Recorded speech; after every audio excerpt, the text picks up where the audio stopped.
Good afternoon, ladies and gentlemen. Thank you very much for joining us here on The Conversation, brought to you by The Namibian. Now, over the last few weeks, we've seen a conversation come from social media that is from the Windhoek Mayor, Job Amupanda, and the presidency's spokesperson, also the press secretary, Dr Hengari.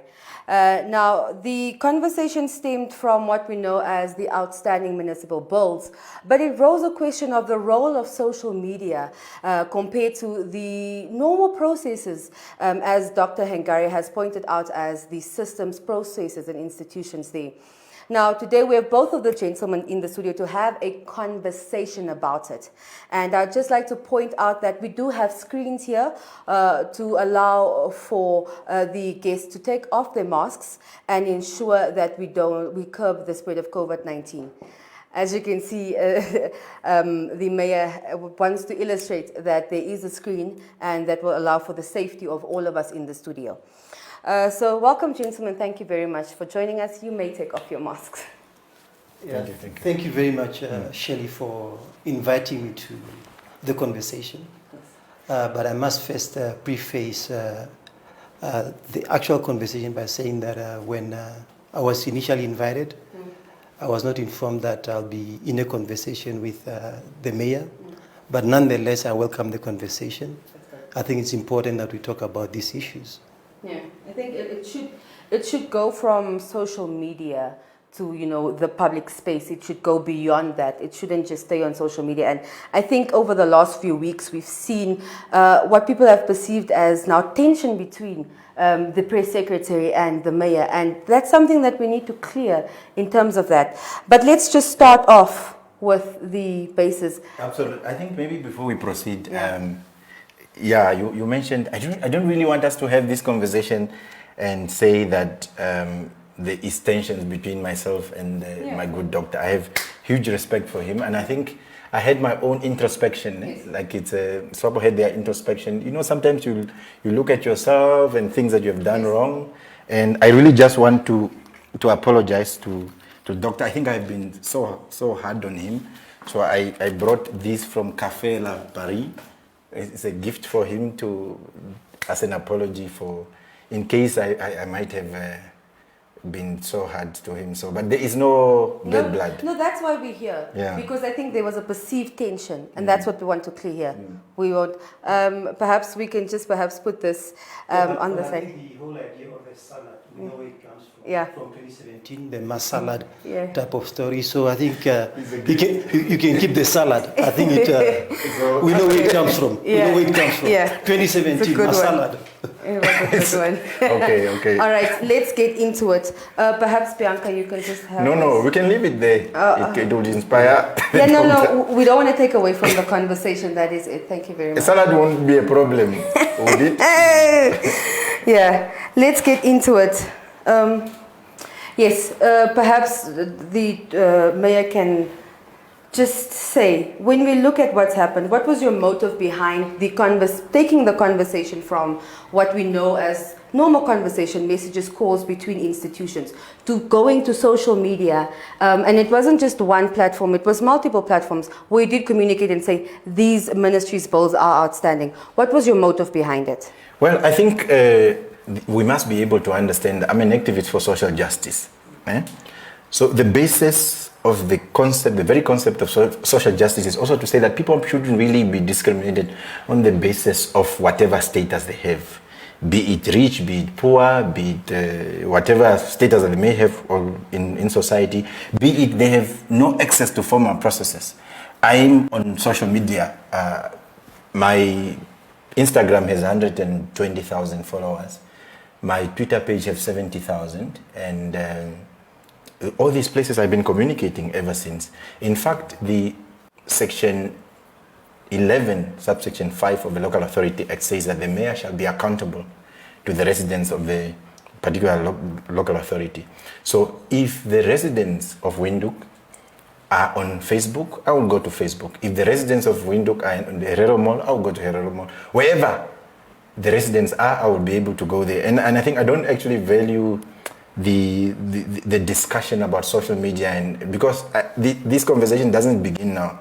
When I was part of Southwest Africa, they used to call it book face. They used to say, yeah, these youth are discussing issues on book face. This was President Pohamba. And we say, no, that's where young people are. 60% of this population is young. So we defied that. And we went to social media, and majority of cabinet ministers and everybody else, including the president, and I'm told that the president is also watching this conversation, and I'm very happy that the president is also following, and I ask him not to be too harsh on Doctor, because what is about to happen has nothing to do with Doctor. President, enjoy the conversation, and everybody else, cabinet ministers that are watching. So there is no qualm about social media. I think I would even conclude that maybe Doctor is misunderstood. I don't think Doctor would necessarily be against social media. I was also very shocked, by the way, and to read that, and I think maybe he must have been misunderstood, but he's here to speak for himself. Yeah, I'm not his spokesperson. Yeah, that's something I want to get on, but before we do get in, we do get the doctor's conversation on social media. Doctor, you spoke of, and I want to get your direct words when you put it out there. You said it's regrettable that the affairs of the city of Windhoek are run through a social media account of a councillor. It undermines our systems, processes and institutions, a hallmark of effective governance in Namibia. When you speak of the processes, the systems and institutions, what do you mean by that? Let's start there. Yeah, let me say that politics, governance is not theater. It's about the lives of people. It's not entertainment. It's a serious business. And over the past 30 years, following a century of oppression, of brutality by first the German colonial occupying forces and later apartheid South Africa. Our systems were decimated. We did not have forms of governance that responded to the needs of the majority. From 1990, after the Namibian Revolution, from 1990, we achieved a revolution in 1990. Namibian revolution? Yes, we had a revolution in this country, and we completed that revolution in 1990. Let me just continue. Yeah. So the past 30 years, able men and women painfully and skillfully worked on governance, including this city where we are, where I'm a resident. The caution is that we should not turn the bread and butter issues of governance of Namibians into a theater. That is the caution. Therefore, when there are serious matters that ought to be raised with ministries, offices, and agencies, the city of Windhoek has a clear communication policy. It has clear systems, processes, through which communication should be channeled to whatever office. Could be the presidency as well. So we don't want to see a situation where, in a very casual manner, things are thrown on social media for entertainment to Twitter revolutionaries. So that is really unwelcome. Yeah. Doctor, can I just hand on something you said there? You spoke of it being thrown on social media. We've over the years seen the stories of City of Windhoek cutting off ministries' supply to water and electricity. We've seen it over the years, and it was thrown on social media by the media. What makes it different? Is it because it's a specific councillor? But there's a difference between the media communicating decisions of the City of Windhoek and the mayor, a councillor of the City of Windhoek, communicating serious business of the City of Windhoek in a very casual manner. And at times also with the clear intention to malign, to demean corporate citizens of this country. And also citizens. This cuts to the heart of our democracy, what it is becoming. And I have to emphasize, really, it's a very serious matter. Our democracy is at stake when we are very casual, when we demean, when we malign, instead of dealing with issues in a manner that is principled, that is serious, and that speaks to the urgency of the situation at hand and the demands of our citizens, of the residents of the city. Wait, before you start, and I know you already have a response to that, but let me ask you. When the doctor says it was in such a casual manner, we heard how he described it, do you agree that that was your intention when you did post it on social media, first of all? And that's why I firstly asked you, what was your motive of having that discussion on social media? I think one of the things that we must begin to be very clear here is to be able to move from artificial sophistication to real practical things. When you say, when you dig that, what is that? You must be able to say, on this date at this time, this was said. So all we're just being theoretical about things all over. In fact, as I'm sitting here, I don't actually know what is the issue. What is it that was posted by the mayor in whatever things like that? But can you learn the basic skills of debate? I never interrupted you. I kept quiet and you finished. I'm not going to. It's a footnote. Hey, it's a footnote. Hey, yeah. Yes, thank you. So no. Let's be very clear here. Let's set. Slow. Each one has the center time. Let the No. speak. I'm very serious. I take time to come to this conversation. Yeah. So I'm not going to be distracted here. No, I'm saying What you I'm have saying, time to speak. yes, what I'm saying, Yeah. the basic skills of debate, you allow another person to debate, advance their point, then you don't interject as if we are in high school. Now, back to what I was saying. So, for the conversation to be meaningful, we must be factual. What is the issue that has been said? But what is very clear here is that there's a fundamental difference between myself and the press secretary. And he's talking about system, process, and institution. So what the philosophical orientation of people like him is that you must fit in, you must wear a suit like him. And in fact, they would even argue that I'm wearing a t-shirt and you have a vest and then a shirt and then a tie and then a suit on top of it. You must actually put on that aircon. So, because it might be hot for him. So the difference is about form and substance. So what they are busy focusing is on form, not substance. It's on form. What are you posting? What are you dressed on? Why are you not wearing the chain? Why are you protocols and things like that? So one of the first things, without even wasting time to dilly-dally with those things, that I admit and I accept that I'm different. I belong to the generation that is different. The generation of young men and women who wants to be communicated to on Facebook, on Twitter, in the street, in the club, everywhere where they are. I'm not apologetic about that. If the presidency and everybody else think that because they have done that for 30 years, and therefore we must continue with that narrative, it's not going to happen. And I hope that we can find really psychologists to counsel them so that they get to a stage where they just accept that we're not going to change. So there is not really issue about casuality. And what is casual? What is the alternative to casual? It's formal, isn't it? Like you go there, you back down with protocol and things. I don't belong to that generation. I belong to the generation of young men and women who want things to change. We must change the 30 years of misrule. In the past 30 years of flag independence, the city of Windhoek have never paid NAMPower and brought it to zero. We are now at zero balance for the first time in 30 years. How did that happen? It's because we decided, no, we don't care whether you are president, whether you are so-and-so, whether you are and so we are going to cut. And in fact, this is very funny. You know the conversation about State House. That's why I'm asking you and him to be very specific. You are just hearing the mayor posted, the mayor said it, but no one tells you what exactly did the mayor say. But let me help you enlighten the conversation.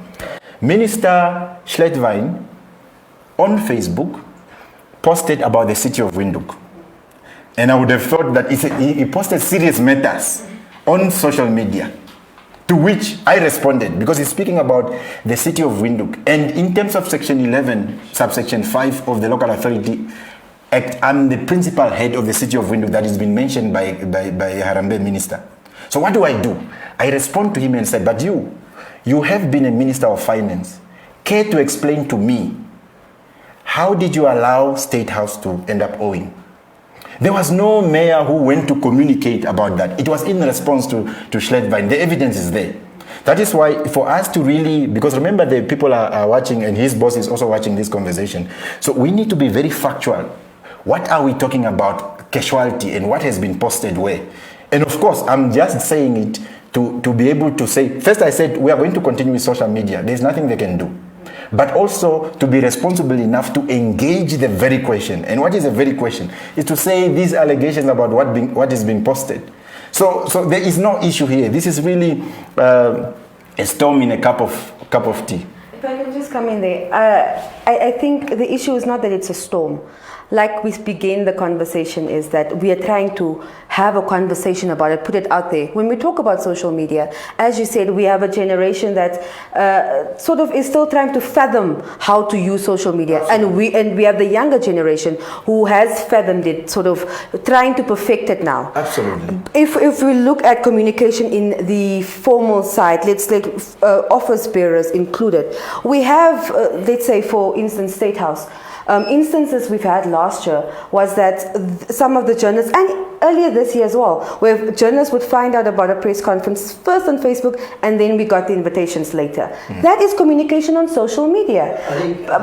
Yes, Doctor, let me get to my question and then I'll come to you. If we talk about social media, is social media still a place for just socializing? Or can we come to a point and fathom the fact that social media has become a communication platform, whether it's formal or casual? Let me start backwards, I think, with you. We communicate institutionally. The social media sites of the presidency, not of Alfredo Hengari.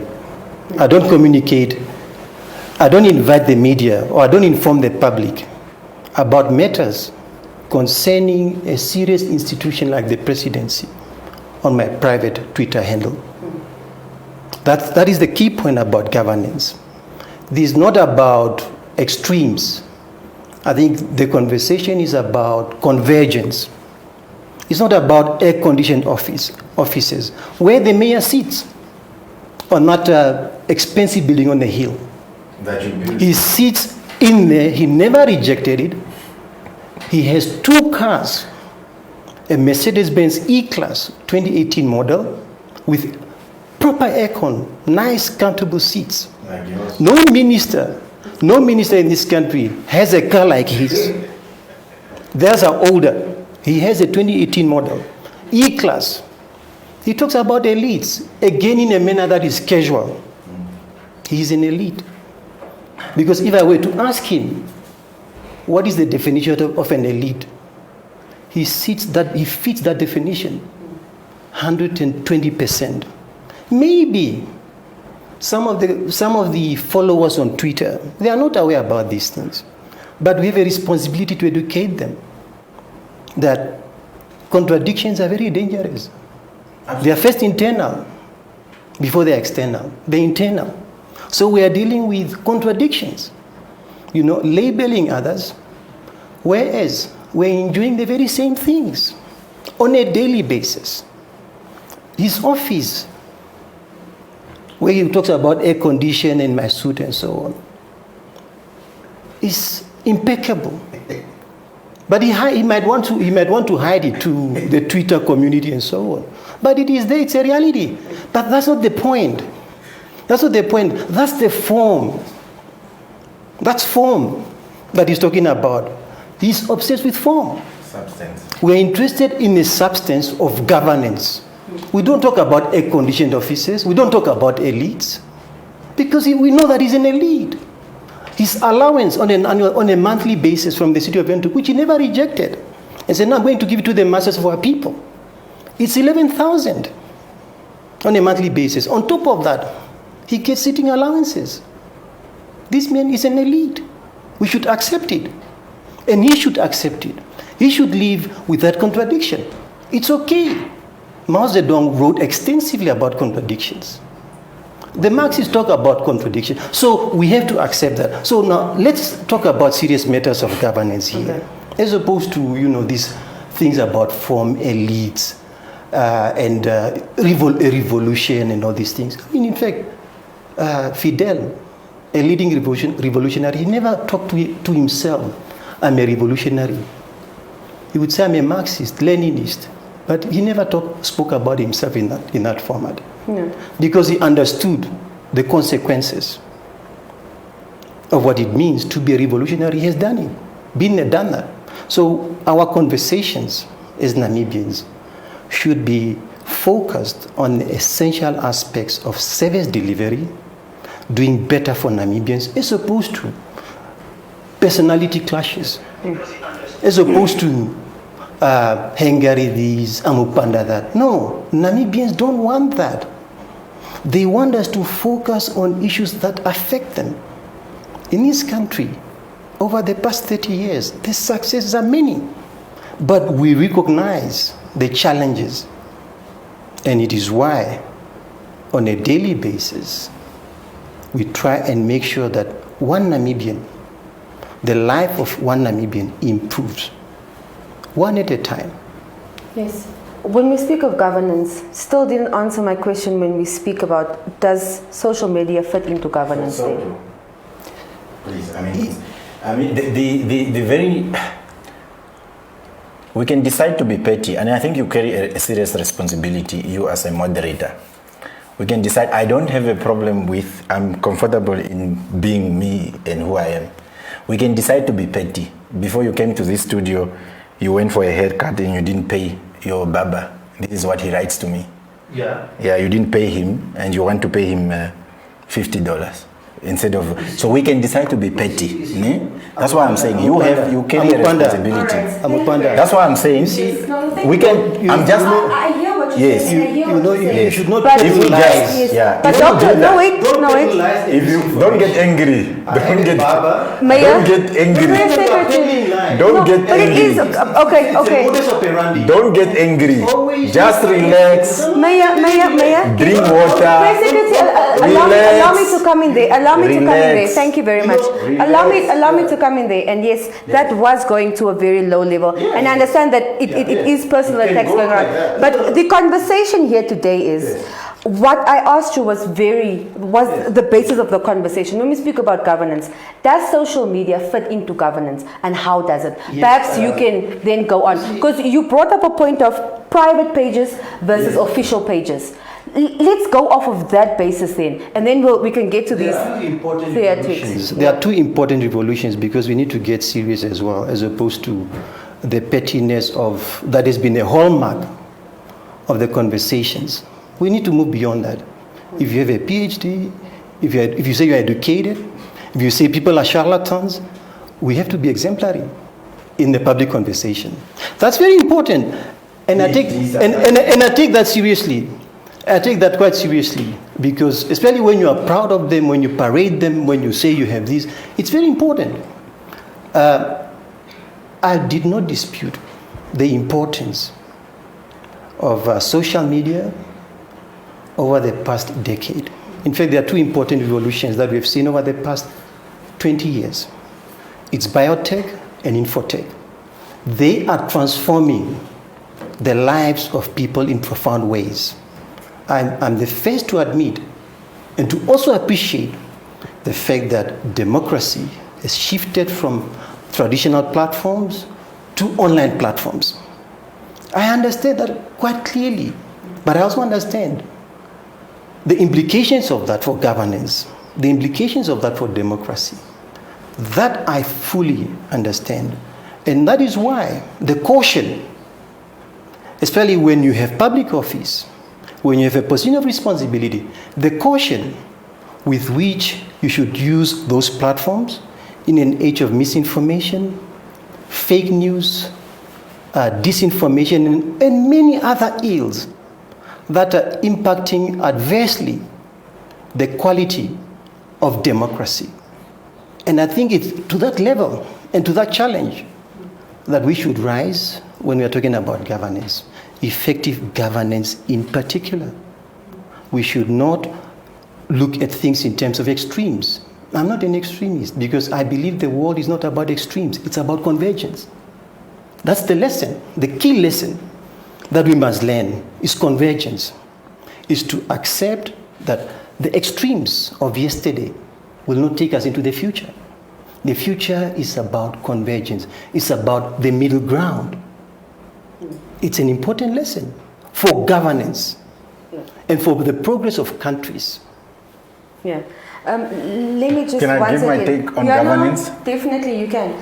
But I would just like to remind both gentlemen here, we have a duty to the Namibian nation to have a conversation. Absolutely. Have a conversation based on, yes, it's very tempting to have the attacks, and when someone does come to you, have the little disputes we just had now, personal attacks going around. We have a duty to have a conversation here. And the conversation that we want to have here is, what I'm getting here is the difference between the old and the new age.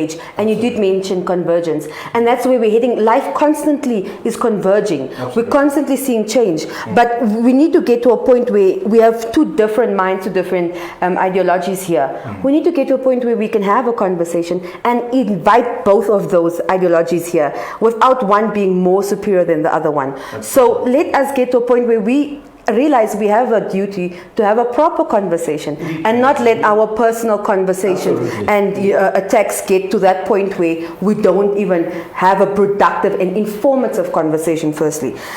So yeah, on that basis, the doctor gave his thoughts on governance and social media and how we getting to a point of converging it and seeing it being an official platform instead of what is now known, but in Namibia mostly, as a social platform. Doctor, Mayor, you can go ahead. Let's be absolutely clear. 60% of this population is young in this country. This is the generation that I belong to. It's a generation of young men and women with talent and energy who feels and believe that things should change. Things should change from what? We are one of the most unequal nations on the face of the earth. 900,000 Namibians live in the informal settlements. In Windhoek alone, that number is about 100,000. I spend a lot of time in the informal settlements. And what those young men and women want and hope is for the system to change for the better, is for their lives to be impacted practically. They don't even trust this thing called systems and processes. Yeah?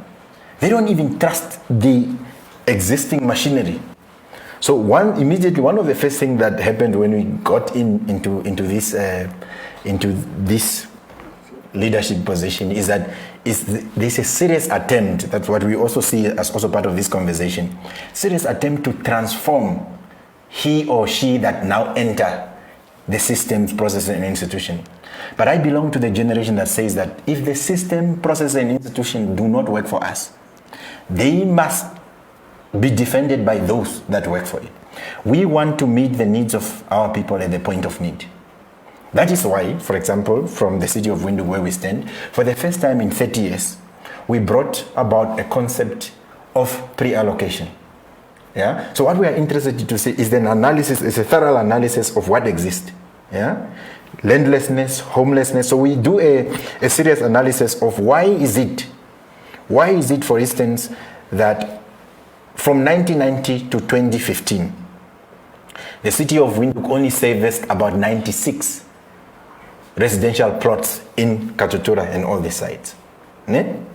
So when we come there with our orientation, and say, what are the factors that cause, in the context of governance, to respond to specifically to your question, what caused the city of Windhoek for about 25 years to only service 96 plots in Katutura and service about 2,000 plots on this other side?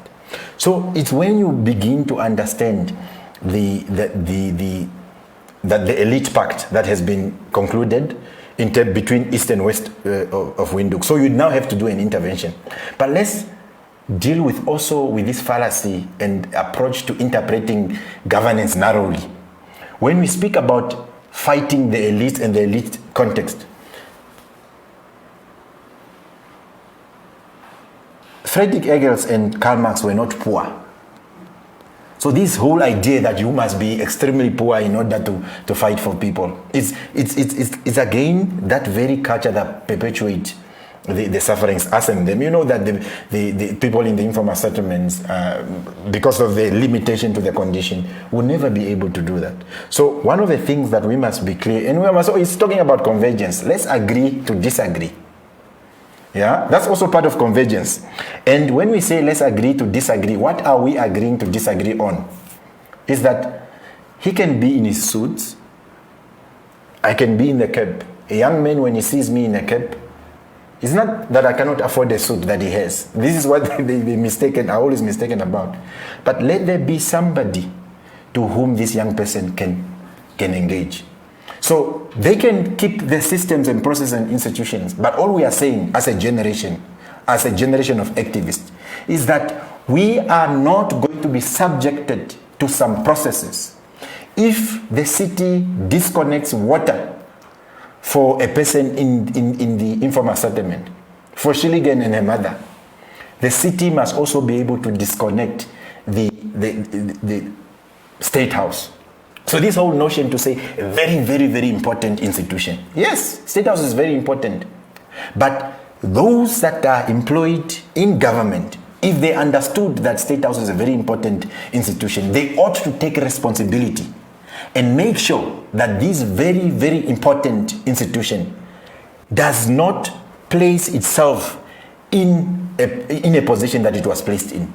So responsibility, even in the context of governance, doesn't always happen when something happens. Responsibility, even if this narrative of process and institution, it means these guys ought to sit back and say, how do we best protect this very institution that we have?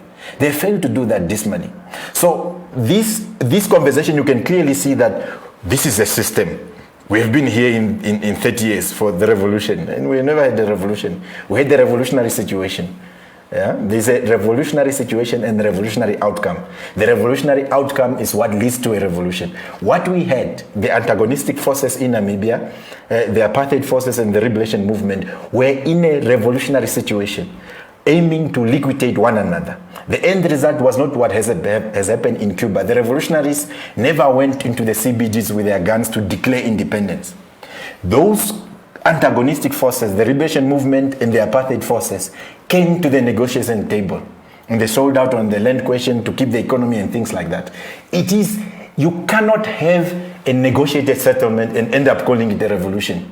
We never had a revolutionary outcome in this country. But this is what we are saying, is that let there be a situation where we agree to disagree. Yeah? We belong to the generation, and we're not going to waver. We want, of course, ultimately, if there are unjust processes, unjust institutions, unjust systems, we have no responsibility. We have no moral responsibility whatsoever to respect the system that loot, that steal from the masses of our people. To respect the system that has created a joke of our country. How can you just, you are now mayor, communicate like this, write a letter? We can even write an email to the president. If I have a president's number, or I could even WhatsApp, he does WhatsApp with the president. So we must actually even move to a stance where a mayor can WhatsApp a resident called the president. And in fact, that's where I want to stretch the conversation. And he will be very shocked to say, no, we can't have a president on WhatsApp. I'm sure there must be a cabinet WhatsApp group. Yeah. There is a cabinet WhatsApp. So the story about Facebook and things like, you must also see it in terms of a generation that they failed. That generation that they failed is now enforcing us to be able to send. And this is what Dr. had written beautifully in 2015, because obviously as young scholars we read and followed, and this is what he says: without a doubt, the problem lies with another generation that benefited handsomely from independence. This is a generation which had the luxury of studying with university scholarship and not loans. Mm-hmm. It is a generation that includes the educated and uneducated grabbing opportunities to prosper in their endeavors that they undertook because independence provided both ethical and unchecked unethical flourishing. This is his own words. Mm-hmm, mm-hmm. Even at the height of a palpable tension between government and the youth, in its own material interest to seek favors with one side, this generation used whatever, he's talking about our generation now. No. I'm reading. You want to read, but I'm not talking. Let me read. Okay, but read. Are you saying I'm not reading correctly? You got me wrong. No, but continue. You can see what I'm reading. You got me wrong. But no, I was even about to finish. Okay. The last sentence. Yes. This generation used whatever available tools at its disposal to support or discount this or that position of the AR. Yeah. That failed generation now. Yes. it did not speak to or with the AR youth, but against it. Yeah. So the idea about generational contradictions have already been acknowledged even by Dr. himself. He says that that generation that got scholarships failed to solve the land question, the housing question, and all the problems. Then came this generation of the affirmative repositioning movement. And he says, in his own writing, in this newspaper of this, the Namibian, and he says, their generation failed to understand, and they only oppose what the AR movement stood for, particularly that dichotomy between AR and government in 2015. So when he says that that generation failed, their generation failed. Yeah. So what is very clear in conclusion at this conversation is that these are generational antagonism, and if we have to find convergence, one of the first things that we must do, we must begin where he ended with that conversation, that one generation failed, and this generation that appears to be playing outside the rules. In fact, one of his articles was that we must reposition AR into some republic notions. He's always been advocating us to be in the system, pro-system, and to operate within the rules of engagement. And we refuse. Yes. And that is the basis of the conversation. Can I just come in there? So the conversation, it seems like we're getting somewhere without the little attacks there. But what the doctor has also, or what the press secretary has admitted to, there is convergence over the time. There is, things will change. That's how life works. But the change that he is referring to is outside of the lines of what we know as the norm. Yes. But if we look at how things have been playing out, it's been unveiling itself. We have seen, first, we didn't have the media on social media. We just had the media in a writing and broadcast. We have the media on social media now. We have that constant flow of it. And we see offices, your office and your office, both have platforms there and communicate with the residents. And sort of what we known as sort of the institution, the media, and the public. You now have curbed sort of the media and gone to the public itself. You understand? But we can't cry foul when it comes to this process. You've rightfully admitted there is convergence and things have changed. But let me just get back to the conversation. Do you then, if we have to have the conversation about convergence and we have to say that we are modernizing and changing and we need to adapt to it, the processes that we have, haven't they already adapted to what's happening? How do we then get to a point of realizing access to information no longer is what the official offices define it as to be? Access to information has now created itself to where we have people going to different places to seek access to information, to have the very service delivery that you spoke about. Yeah, I think let me just caution that in as much as we might want to be unconventional, supposedly out of the box, but the caution here is against informality, because informality is not good for governance. It's not good for service delivery. It's not sustainable. It's not a sustainable option. Informality it could be an individual style. I want to, operate in this office in a manner that is informal. But it's not how governance works. Governance is about building credible institutions. Now, on the question of the past 30 years, and I like the fact that my little brother prepared quite well for this conversation, and I accept. But I can just be called little. Okay, my resident. Okay, my brother, he's come of age. He's come of age, and I'm glad about that because partly I appreciate the fact that he's been reading diligently the stuff that I've been writing. Absolutely. And he's also gone on record to defend me publicly some of the writings that I've put out there.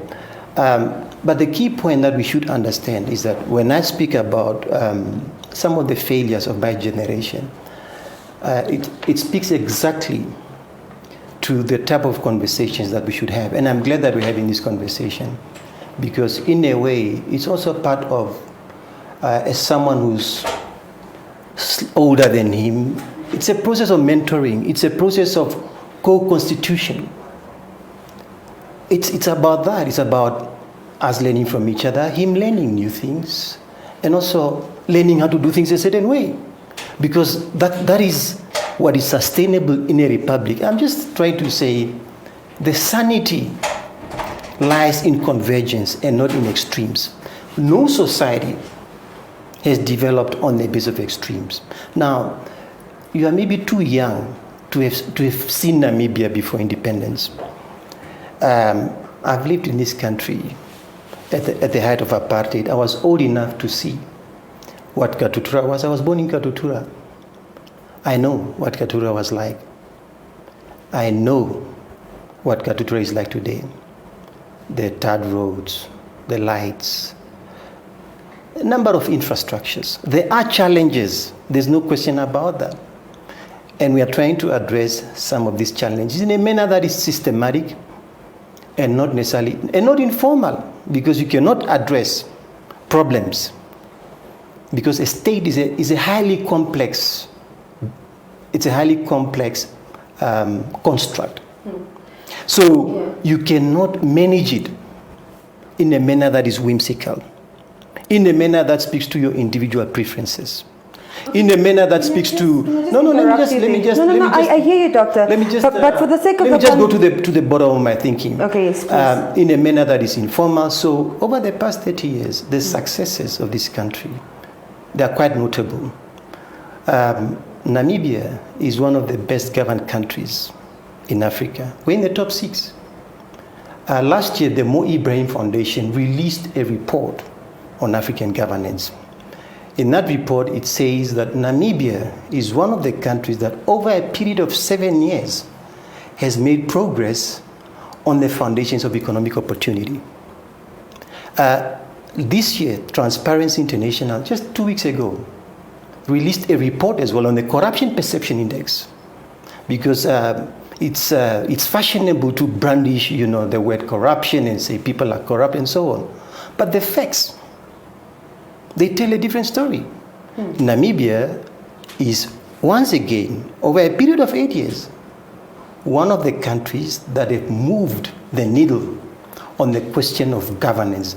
Namibia sits in the 33% of countries out of 180 countries globally that have made progress in terms of fighting corruption. Now, let me just speak briefly. Yes, briefly. Please, because there's a point I want to touch on. Briefly, you touched on. Briefly, to the past 5 years under the Harambee Prosperity Plan, the progress we've made. Young people, under Harambee Prosperity Plan, we committed to put about 16,000 young people in TVETs, vocational and education training centers. 16,000, we committed, but we put 35,000 of young people into those entities. Under HPP, we committed to service 26,000 events across the country. We narrowly missed that target by reaching 23,000. On housing, we wanted to deliver 20,000 units. On governance, 20,000 units. We are on the question of governance. 20,000 units, but we did 16,000. So I think we should not talk about this country. We should not. We should not talk about Namibia as if this country is some kind of a joke. Yes. Wait. No. Let's get to that before you get to that point. You mentioned. We should not forget about how the formal side of things and how things are done. If we look at the extremes we spoke about, if we look at, let's take an example from New Zealand. First woman prime minister, first of all, that could have been considered an extreme 5-10 years ago. Secondly, we have maybe 50 years ago. No, even 10 years ago, we could have had the same discussion. And also for we've done well on gender anyway. So yes, but for that matter, when we speak about extremes, we have that same prime minister sitting in official capacity breastfeeding. That is considered, that was also considered an extreme at some point. When we speak about extremes, we need to speak about it in a manner of the current context. What do we call extreme in 2021, where we have the media finding out, for instance, about certain things on social media? Well, we have a lot of extremes in this world, yes. But if we're talking about formality and informality, where do we get there? But let me answer that. Where do we speak about extremes? And yes, no one has not recognized the process, the progress Namibia has made. And speaking about failure in terms of where we are as a country now, we've had people also around the country, and it's African presidents themselves. It is leadership activists, young and old, come and say that we have seen progress in certain African countries, including Namibia. Do you still then agree with the notion that that previous generation completely failed, or is it that they didn't live up to a standard that they needed to live up to get there? And then this conversation has gone past where we are. I also want to ask you something, and after, please, very brief answer there. We need to get to our viewers' questions. They have questions for both of you, so please do get on to that. Well, I mean, you allowed him to digress. I also did you allow to digress? To digress. Okay. Both of you Look, digress. Let's be very clear here. Yeah. The Namibia is a capitalist society. The government of the day over the past 30 years pursue neoliberal policies that this government defends. If everything was well, I mean, it's foolish. I mean, if you build a house there and you just sit back and admiring, oh, this house, the windows are nice. What is being asked of us here? No one, it's not possible it's not possible for anyone to say nothing has happened. It means that there were no human beings that were there. But as young men and women who are interested in the future, we are not interested in awards and tapping ourselves, yeah, we've achieved, we've done so. Ibrahim said this, Ibrahim, what? You must just check how many of your relatives here were retrenched. How many of them lost their jobs? Yeah, we've been, I think before the Harambee escapade began in 2015, we've had economic growth, but jobless growth. You know, when you do an analysis, a total analysis, I'm not talking about this petty thing, this is what was said here, this is what was said here.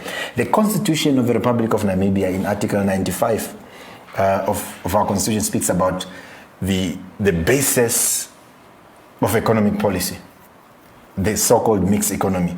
We must also be very careful about this convergence. When people talk about convergence ideologically, it is apparently there is some place. You know, power dynamics are always determined. Ne? So when we are converging, at whose place are we converging? Who's preparing that festival of convergence?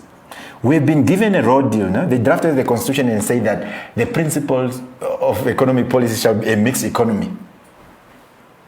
Now, Sangula, just before he left office, there's an admission that it's a capitalist economy that follows neoliberal policy. He admitted that in writing. President Geingob is on record saying that we are a capitalist economy, you can't do this thing, we are a capitalist economy. But the Constitution says that we are a mixed economy. So this idea that because there's a generation of young men and women who are operating outside the form, they are actually shaking up the country. So then the capitalists and the defenders of the status quo must now survive. So inside the buildings, they open the windows and they put their heads out and say, guys, don't throw away the building. No, wait. Let's meet. Let's converge. Yeah, let's converge. Okay, I'll open the door so that you can come inside. But the young people are saying, hey, get out. Let's meet here in the street. So we must then have a conversation and say, where are we going to converge? Where are we going to converge? Because we've gotten a raw deal with these things about mixed economy. And I think we must disabuse ourselves mentally and also intellectually from these notions of over-celebrating achievements. Because the future generation, because why do we have 32 days account? Why do we have investment account? Is it because we are stupid, or is it because we can't manage our finances? No. We can be doing very well. But countries realize that there's a future that is coming. And the future is not interested on what Mo Ibrahim has said, on what other presidents are saying.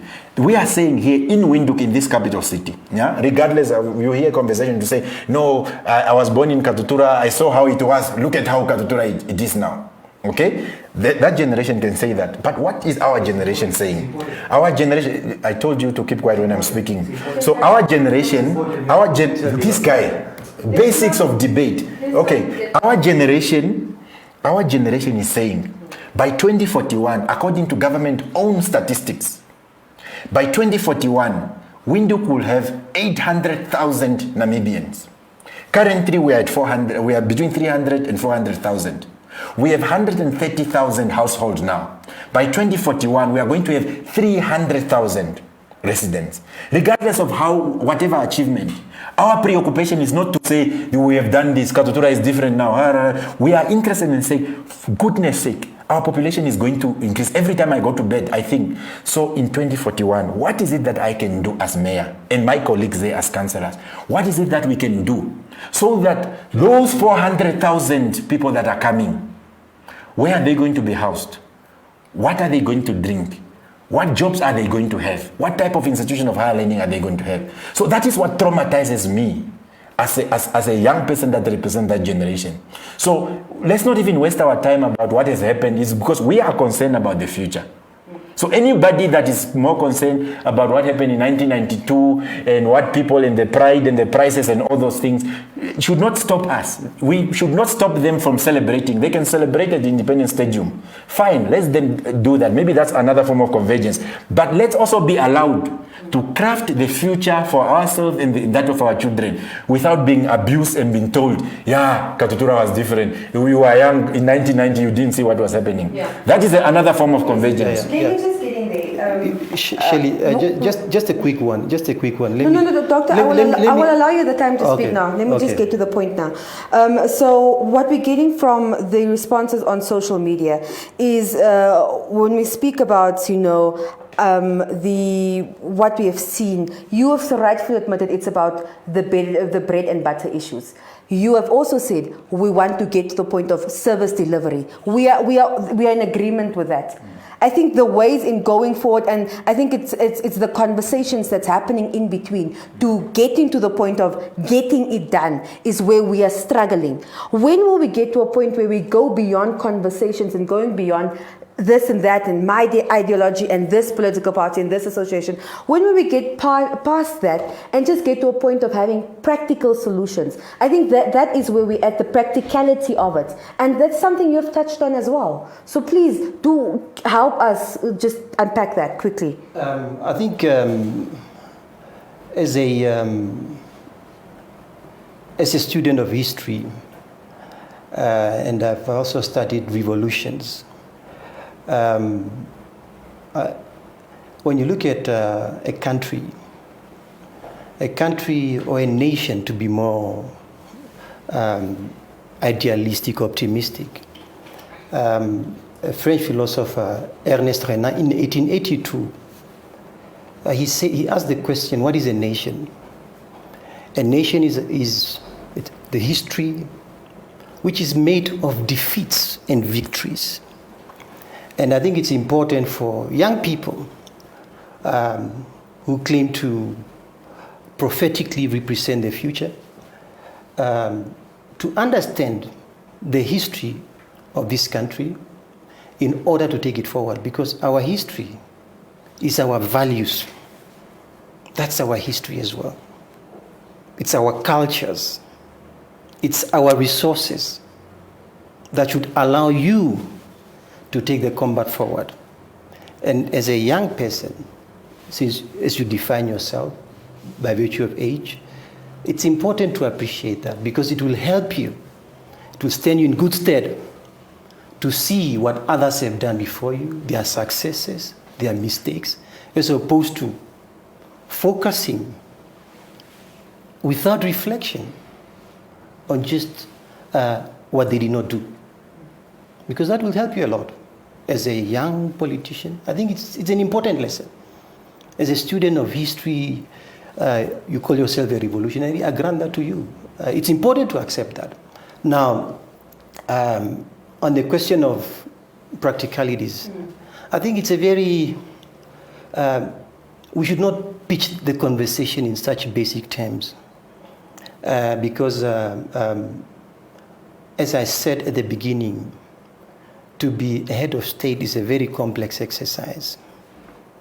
To govern a country is a very complex exercise. You deliver services through what maybe some don't want.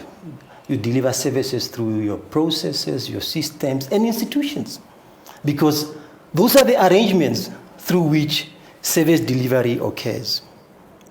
President Gengop is the first to be impatient at times with the pace of service delivery. Is the first to tell ministers, government officials, mayors, that you have to do better. In 2019, we know what the president said. He said, target Namibians. Last year, even after the elections, the president said the same thing. He said, we have to focus on delivering services to Namibians. Yes, we have made progress. In a number of domains, we have excelled as a country in a number of domains. But the reality is, for as long as 33% of Namibians are unemployed, we have a problem. For as long as 44% of young people are unemployed, we have a problem. And that is the challenge of the day. And that is where our energies are deployed as we are thinking in terms of the future, the immediate future in terms of the Harambee Prosperity Plan 2. Our focus is on creating opportunities for a majority of Namibians. It's not a joke. It's not a spectacle. We are not about the gallery. These are serious matters. Namibians elected a president because they have confidence that he represents the best of who they are. That is not going to change. That might change. In 2024, you can run for elections and so on and maybe become president. But we have to respect the institutions of this country because they are the basis for our sustainability as a country. That's the investment in young people. Effective governance, which President Gengop talks about, which I think, in fact, the city of Windhoek, when you look at its annual plans, it talks about effective and efficient delivery of services. That language comes from the founders of this republic. It's not magic. You asked for practical examples. Let me attempt to give you the practical examples. Let me also just say that one of the viewers did indicate that the conversation most of the time goes to public institutions. Where does the narrative of the private sector come off? And those very private sector or the very private sector players are the ones who benefit of the masses. When are we going to change the focus on them without this fear of feeling like private sector will withdraw itself and then we will no longer have resources or money and jobs? Let me answer in two ways. You asked specifically, and I'm not going to be very theoretical, I'm going to speak for the generation that wants change. From where we sit and where we stand, we are aware that, and in fact, yes, of course, he's talking about, the press secretary is talking about common responsibility and people to do better. We don't look at ourselves as window. We look at ourselves as we are running the country. The difference between the president and his press secretary is that we are in the same building. They're just in the 5th floor and we are on the ground floor. We are busy with our things here. And what do we mean by that in practical terms? Windhoek's GDP, and most people don't know this, Windhoek's contribution to the country's GDP is 31%. Not even Vaves Bio, where you have the cargo and things like that, just Windhoek alone. So by getting Windhoek right, you are making a contribution to about 1/3 of the country's GDP. So that is why we in fact, our approach and orientation toward the governance of Windhoek is one, to be able to be cognizant of the fact that we need to grow that contribution to the country's GDP. We need to find a way in how we grow that contribution to the GDP. And of course, at the center of that is economic recovery, because our economy, it's a horrible way of doing that. But you can't do that without being able to deal decisively with the onslaught of neoliberalism. That is why we will, over the coming days, would be able to be very clear in terms of what specific contribution are we going to make. We are putting up systems now. You have a minute. We are over an hour. Yeah? We are what is? So you guys are interviewing me at the same time. No. So anyway, what I'm trying to. We have a minute to just. Yes, what I'm trying to explain is that, of course, employment and housing, because our approach to housing is that we need to disabuse our people for looking at housing from this capitalist orientation. Yeah, to say affordability and things like that. Even a person, housing as shelter. And we look at housing as shelter. Once you provide housing and you provide dignity, what eventually flows out of that is an asset that goes to that individual family. So we want to be able to meet the needs of people at the point of need. That is why we have decided to rejoin the Association of Local Authority of Namibia. Because Windhoek, when Southwest Africa was running city of Windhoek, they withdrew. It's almost like a big brother leaving the house, leaving the siblings. So we decided to rejoin. 45 seconds. If an investor comes here and he wants to do an agricultural project, we must be able to provide leadership to Katima Muliro and say, you have a lot of water, we are going to bring somebody there. You know, if somebody wants a project on tourism, we must be able to send them to Swakopmund and things like that. So, but if we don't change the fundamentals of the economy, yeah. So, if, for example, the question that somebody asked about the private sector, what is it that we need to do for our private sector? There are two ways of looking at the private sector. There's a foreign private sector that is supported and given exclusive access by this government, and there's a domestic private sector. In Marxism, it's called comprado bourgeoisie. You needed to have a patriotic business elite that could be engaged with the potential of job creation. For example, in the insurance... 1 second, doctor. For example, in the insurance industry, we are dealing with, over the past 2 years, Holland, which is a 100% foreign company, owned by a company in South Africa, owned by another tax haven, takes out about close to 2 billion in 2019 and 2020. Took out close to, no, it took close to 2 billion in premiums from Namibians. It shipped out about 600 millions out of the country. Yeah? But Holland is the one, it had funeral covers for the old people, it get a lot of for soldiers and things like that by this regime. So what we need to be able to do here is that we need to instrumentalize the comprado bourgeoisie and assist them and not use this approach with the desalination and all these foreign capitalists that are being brought in here. It's the only way we can practically do something about it. Thank you very much. We have come to the end of the conversation. A lot being discussed here, not getting to a point. And Doctor, I would love to give you guys each a moment to just end it, but it seems like we're not getting to the conversation, but we do have an agreement that service delivery needs to happen. Convergence need to happen. The way, though, the ideas behind it and how to push it is very different. That we have come to an agreement already. But I'm going to give you 1 second to just 1 minute to just conclude. And you, the same mayor, you, the same press secretary, please stick to 1 minute, concluding remarks, so that we can just let the people off this conversation. I think I will start where I will conclude how I started. I think this is a very important conversation. There are no intra-generational tensions. That's complete nonsense. There's nothing like that in this country. There are no intra-generational tensions. Because the people who are leading this country, they are our parents, they are our brothers, they are our sisters.